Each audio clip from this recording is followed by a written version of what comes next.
Aloha, and Ken, thank you for inviting me to this conference. Some of you know me, it's actually nice to see familiar faces. I spent 19 years as a professor of soil science and agronomy at UH Hilo and was in administration there for 12 years as an acting dean, interim dean, permanent dean, and then I was asked to become the acting associate vice chancellor for research. But I left that gig after 14 months because I saw that research administration was getting increasingly bureaucratic and difficult, and it's still continued since I left that position. And many of you know those complexities in the research world. And I had been asked several times to consider applying for the CTAR Hawaii County Administrator position, and I finally did it. It was a good move. I enjoy working with everybody there for CTAR Komohana Ag Complex and all the stations on the island. So again, I'm very grateful to be here, and I'll wait for Ken. I'm not good at jokes, so wait for Ken to load up the.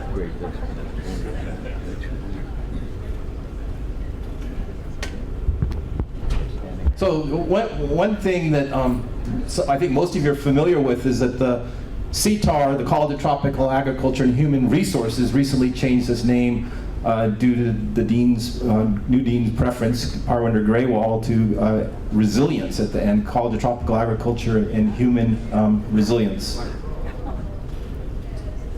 So we're just changing seats so he can change slides. Absolutely. All right. Okay. Next slide, please. Next slide. Yeah.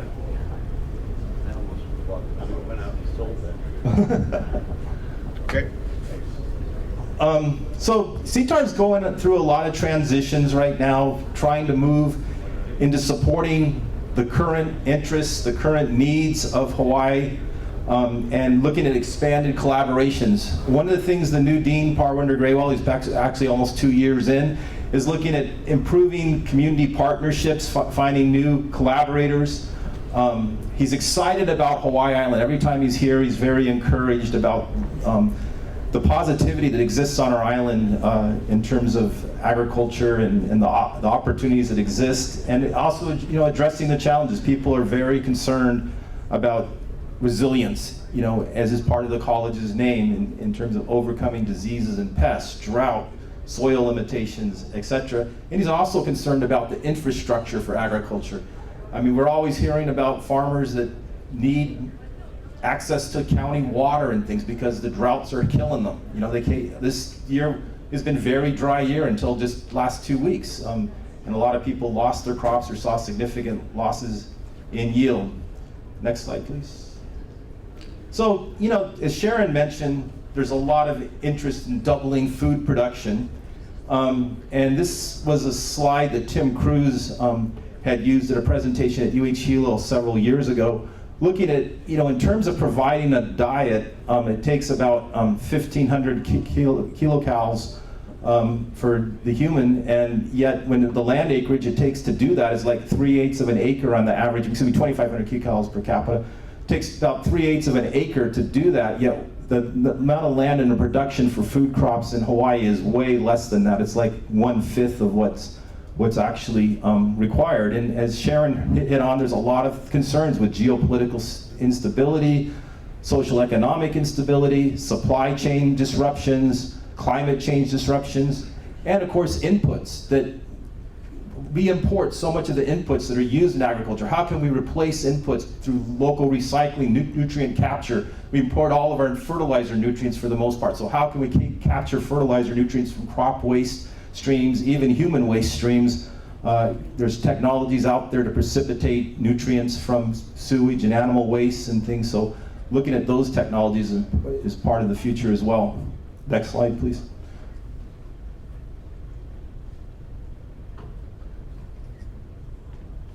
So, looking at Hawaii's agriculture, we were a sugar-dominated agriculture for years. And actually, sugar's making a little bit of a return now in small acreages. It's become a horticultural crop for, the rum industries and things. And a little bit of experimental plantings, of course, are going on, looking at what can be done from the bioeconomy standpoint with cane, looking at sustainable aviation fuels and things like that.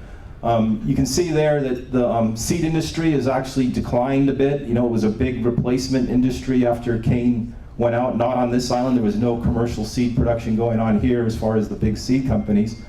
Aquaculture's continued to grow a bit, and of course you look at the other industries in the nursery industries and other crop industries. You know, they've been roller coastering a bit, but growing since about 2000. Next slide, please. So when you look at our county, you're the industry. Fruit and nut trees are the leader in terms of market value of products sold on this island, followed by aquaculture, then the floriculture and nursery industry, and then the beef cattle industry. And so it's about $290 million of products sold on our island. It's about 50% of the state's total. Next slide, please. So producers, as Sharon talked about, a lot of our producers are older. I just recently took a new extension agent that was partially funded by Hawaii County. Thank you, Hawaii County, for partially funding some agents now. And he met with a farmer who was 76 years old. He netted $28,000 last year. And the new agent says, well, how do you do this? Why do you do this? And he said, it's a lifestyle choice. I love being outdoors. It keeps me healthy. I don't want to pay for a gym membership. But he says, I wouldn't do this if I was a 30-year-old trying to support a family and trying to get ahead in life and build up my capital equity. I think that's part of the reason why even nationally we have so many older farmers, is because it's a lifestyle choice, as Sharon alluded to. As she mentioned in that slide too, was there's, you know, a lot of the farmers are very low income farms, and it's majorly the larger farms that dominate production. Next slide, please. So this is just a slide about climate change. I mean, this 2025 year of low rainfall on the Hilo Hamakua coast, Kohala being dry, our Meilani experiment station, the beef cattle research station, we have spent so much money this year, probably a record amount on feed, because the pastures just can't sustain with the low rainfall. And that's a problem for our experiment stations in CTAR. Some of them only have 30% or less of the land has access to irrigation. So to try to keep production up at the stations will be challenging. And what's happening is, like, I noticed, like in Hilo, looking at Komohana and being down at the Pacific Aquaculture and Coastal Resources Center, you see so many times the clouds come over, it darken up over Hilo, you get a drizzle, and it burns up right away, and that was going on for about 10 months. So yeah, you can see the inversion layers changing, the lowlands are becoming drier. Next slide, please. So, you know, CTAR has a long history of plant breeding and germplasm adaptation for Hawaii, our different soil types, our different elevations, different climatic zones, and that's something that the Dean is very interested in restoring, is improving you know, our plant breeding efforts again. You know, we lost Dr. Brubaker and some others that were very critical in plant breeding in CTAR, and also looking at what we can possibly bring in that's been bred elsewhere. And you know, and we know it's challenging to import things. It was interesting the other day, I talked to a lady, I said, where'd you get all this germplasm? She says, eBay. I said, but they can't possibly have followed the HDOA's import permit things. And they said, oh, they told me they follow everything with USDA. I said, well, can you prove to me anywhere where they've followed, you know, HDOA's guidelines for importing? No, you know, and so I think that's something that me personally, I think is like, I've talked to some people in our HDOA office here in Hilo, that they say, yeah, that happens, that people, a lot of stuff still comes in the mail in terms of germplasm not properly being inspected or unpermitted. Next slide, please. So one thing that the College of Tropical Agriculture and Human Resilience is really blessed with is all these experiment stations. We're a very small state, and many larger states like Louisiana don't even have the number of experiment stations in different climatic zones and different soil types that we have. These were very valuable in the 1960s when there was the benchmark soils projects funded by USAID and things to see what ag technologies worked under different soil and environmental conditions. And it was basically part of the US's efforts to figure out how to increase food production in the tropics. CTAR had a lot of East-West Center scholars, a lot of USAID money. And you know, when I was a student at UH Hilo, I had a lot of CTAR professors, because at the time in the early 80s, UH Hilo wasn't fully staffed, and so they'd hire people from CTAR to come in as instructors, and we got to visit all these stations and things. But that was kind of like the end of the glory days of the stations having a lot of resources, a lot of staff, and there used to be a lot more PhDs on our island that were based here, that worked at the stations, were specifically signed to specific stations to do applied research. And I remember in 1985, Ned Kefford, who was the dean of CTAR, giving a talk at Komohana, and he talked about the future being ag technology, but it was more molecular, it was more biochemical, it was more laboratory-based ag science. And that's the way I feel like CTAR, I'm observing as an outsider, being in UH Hilo, but seeing what's going on, is that they lost a lot of the production folks.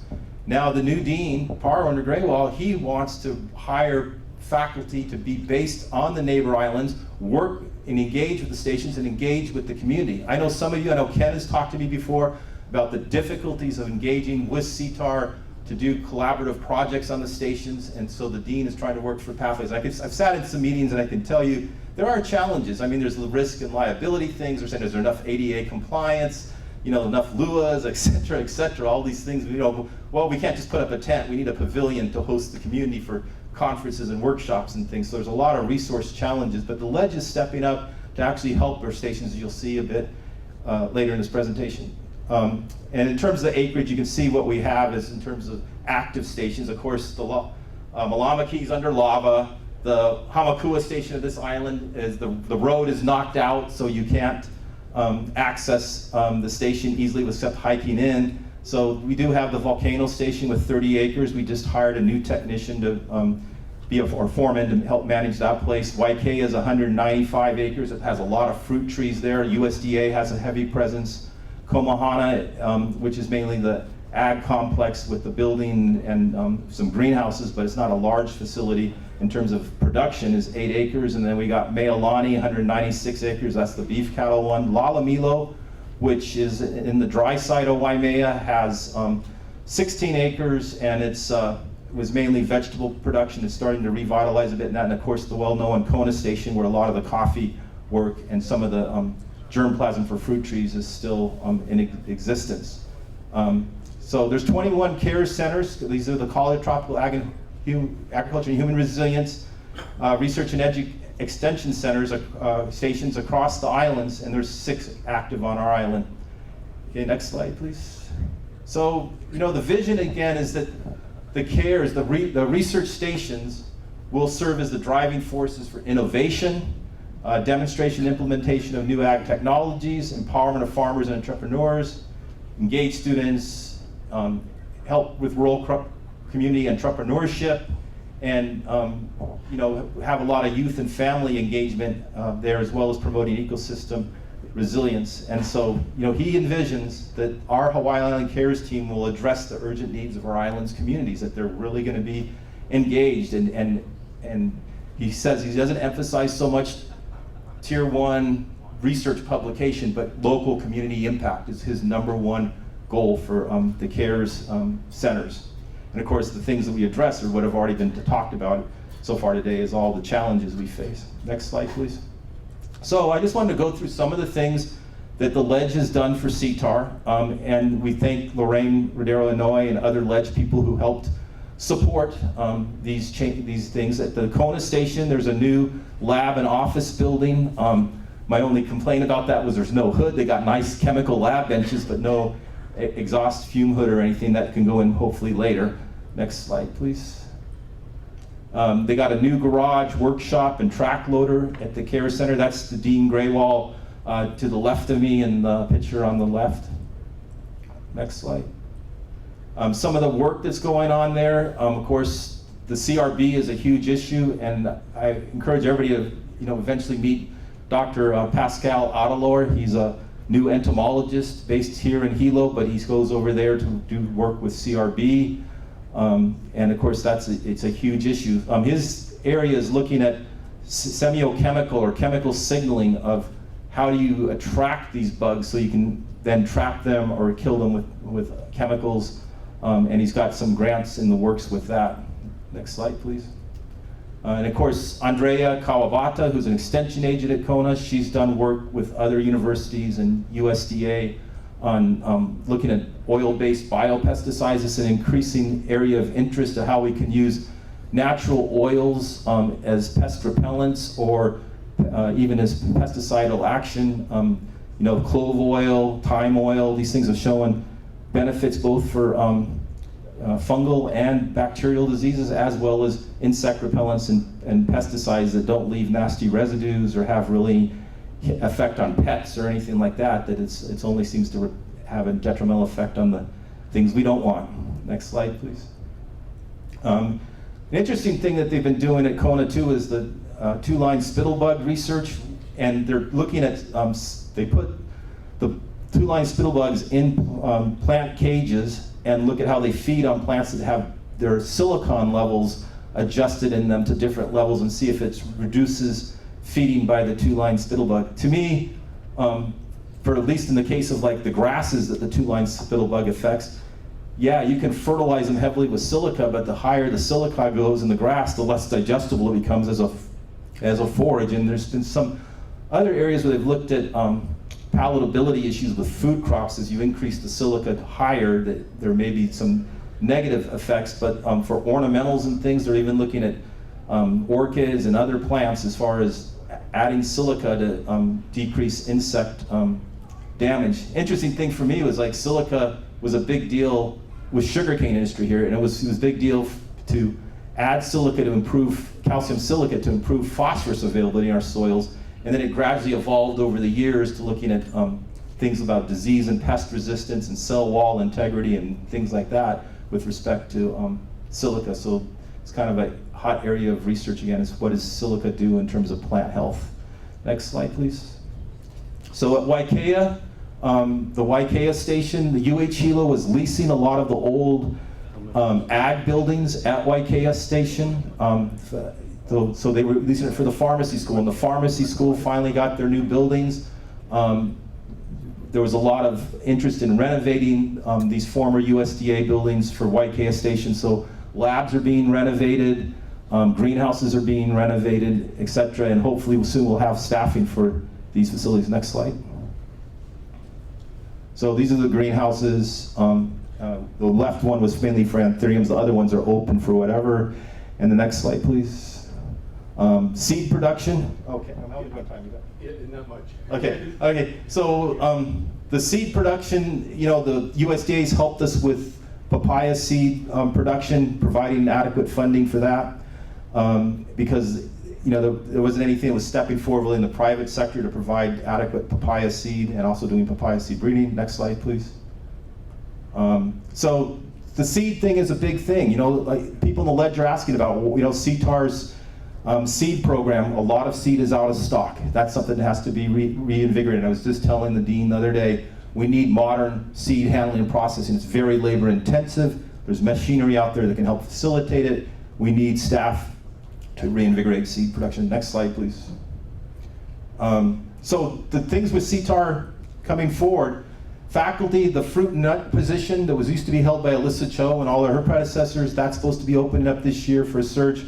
A wheat science faculty research position and a livestock agent position. Big constraint for the experiment stations is ag research technicians. They're civil service, and if you entry-level civil service only pays $43,000 a year. It's hard to attract people for those ag research tech positions. So they're talking about converting administrative professional technical staff where they have more degrees of freedom to offer higher salaries. So we do have that constraint in a lot of positions to fill. The ledge has provided 2 new positions as well, or 3, excuse me, for the stations for the coming year. I can't ask you to give Andrea a raise then? Oh, well, Andrea is actually a faculty. She's an agent. Yeah, so, right. Yeah. So the problem, we need to give the Well, I gotta ask Bob Paul to give Chris a raise. Yeah. Okay, next slide, please. I'm almost done. Yeah, okay. So the ADSC issues. The diagnostic lab for diseases at Komohana is still shut down. Gabby Benito still does some work, but all of her instruments cannot be hooked up because the Komohana building renovations, the electrical capacity for her instruments is not up to par yet. Soil testing and nutrient analysis, this ADSC soil lab is still shut down. I get constant complaints about, you know, the cost and hassles of sending soil to the mainland for analysis, and the results, particularly for phosphorus, don't correlate well to our soils. That's a thing that should have never happened, was the shutting down the soils lab several years ago. Next slide, please. So we're moving to a strategic plan. This is my last slide. Dennis Fleming, who's doing the Hawaii County Ag Plan with the County of Hawaii, is working with CTAR to help us develop a strategic plan that will maximize the use of the centers, the care centers across the island. And each care center will have a detailed brief in the strategic plan. Of course, me within strategic planning, having worked in government all these years, I always say, question implementation and fiscal and political realities. You can have these great plans, but whatever fiscally and politically comes along, that can change. So again, there's going to be alignment with the county's efforts and hopefully a lot of consultation with growers. Thank you.